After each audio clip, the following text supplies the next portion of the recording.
आई वडिलांना खोलीत बंद करून कुऱ्हाडीने मुलाने सपासप वार केल्याची धक्कादायक घटना चंद्रपूर जिल्ह्यातील लोणी गावात घडली। या घटनेत आईचा मृत्यू झाला तर वडील गंभीररीत्या जखमी झाले आहेत।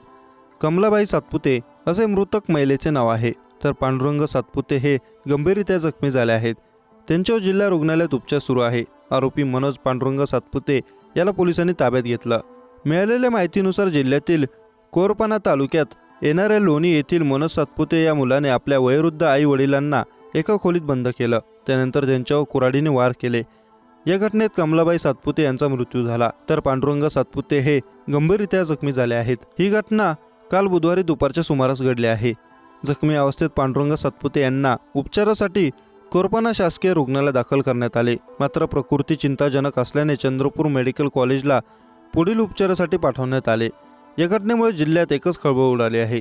घटनेनंतर फरार आरोपीला अटक करण्यात आल्याची माहिती आहे। मनोज पांडुरंग सातपुते वय वर्ष 45 असं आरोपी मुलाचं नाव। आरोपी मुलाने एका खोलीत आई आणि वडिलांना बंद केलं आणि अत्यंत क्रूरतेने आईच्या डोक्यावर कुऱ्हाडीने वार करत हातावर 2 वार करून आईला जागीच ठार केलं, तर वडिलांच्या डोक्यावर 2 वार करून त्यांना गंभीररीत्या जखमी केलं।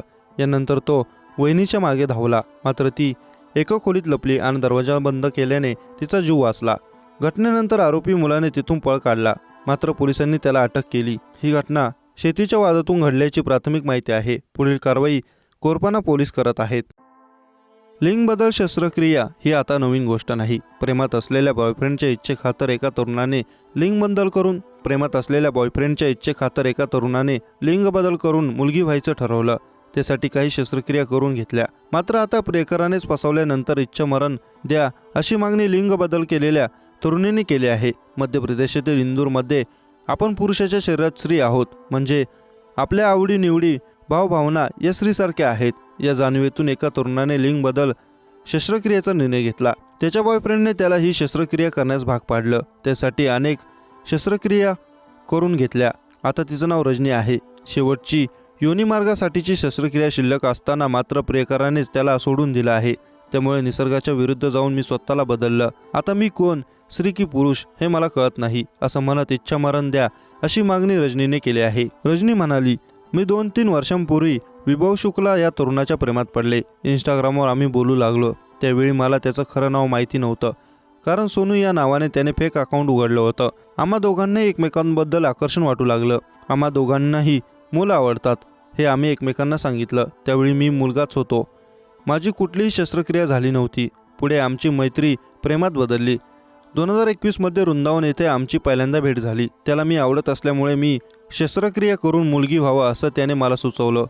तो त्याच्या कुटुंबियांशी माझ्याबद्दल बोलणार होता। त्यांनी लग्नाला परवानगी दिली नाही, तर इंदूरला येऊन माझ्याबरोबर राहायचं वचन त्याने दिलं। त्यामुळे जुलैमध्ये मी स्तनांची शस्त्रक्रिया केली। पुढे ऑक्टोबरमध्ये विभवने माझ्याशी बोलणं बंद केलं। त्याने मोबाईलचा नंबर, इंस्टाग्राम अकाउंट बंद केलं। त्याला भेटायला मी ग्वाल्हेरला गेले, मात्र तो पत्ताही खोटा असल्याचं लक्षात आलं। विभवने प्रेमाच्या आणाभाका घेतल्या, मला लिंग बदलण्यास सांगितलं, म्हणून मी शस्त्रक्रिया केल्या।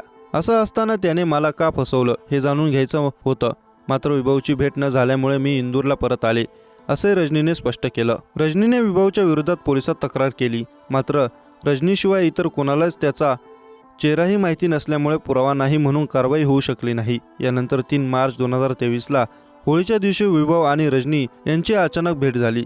रजनी म्हणाली, मी दरवर्षी होळीला वृंदावन येथील अखंडानंद आश्रमात जाते। कुटुंब आणि मैत्रिणींबरोबर गेले असता आश्रमातील एका खोलीत विभवही आपल्या मित्रांबरोबर आला होता। त्याने माझ्याशी बोलण्याचा प्रयत्न केला, पण त्याने एकदा मला फसवलं असल्यामुळे मी त्याच्याशी बोलले नाही। माझ्या मित्राकडून माझा नंबर घेऊन विभवने मला फोन केला, पण मी त्याचे फोन घेतले नाही। 27 मे रोजी तो इंदूरला येऊन धडकला। त्याने फुलांचा गुच्छ आणला होता। आपली खरी ओळख आणि कागदपत्रे त्याने माझ्या आईला दाखवली आणि आईने माझी शस्त्रक्रिया करून घेतली, तर तो माझ्याशी लग्न करण्यास इच्छुक असल्याचं सांगितलं।